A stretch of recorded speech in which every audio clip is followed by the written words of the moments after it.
Imagine करो, आपने एक बात सिर्फ सोची और सामने वाले ने बिना बोले वही बात रिपीट कर। आप गुस्से में हो और आपकी माँ को दूर बैठकर भी महसूस हो चुका है। आप किसी दोस्त को याद कर रहे हो और वो बिना बताए आपके घर आ जाए। दोस्तों, दुनिया की हर किताब, वेदा, कुरान, बाइबल, त्रिपिटक, जैन, आगम, सूफी ग्रंथ एक बात बार बार दोहराते हैं, मन एक ऊर्जा है और ऊर्जा दीवारें नहीं मानती।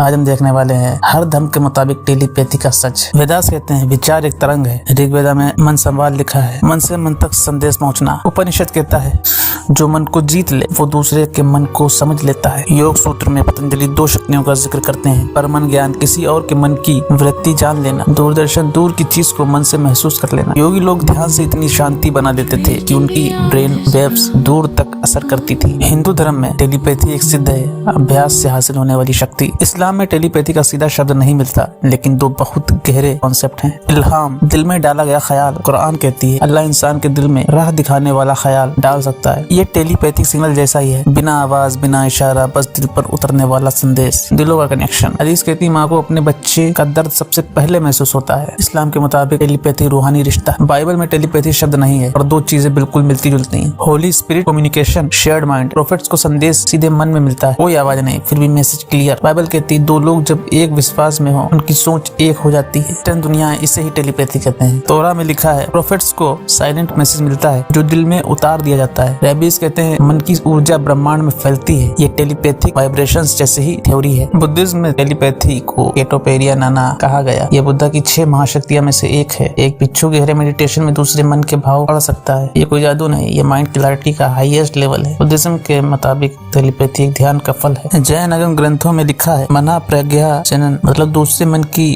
बात जानना। जैन तपस्वी अपने मन को इतना शांत और पावरफुल बना लेते थे कि उनके आसपास के अंदरूनी विचार भी महसूस होने लगते थे।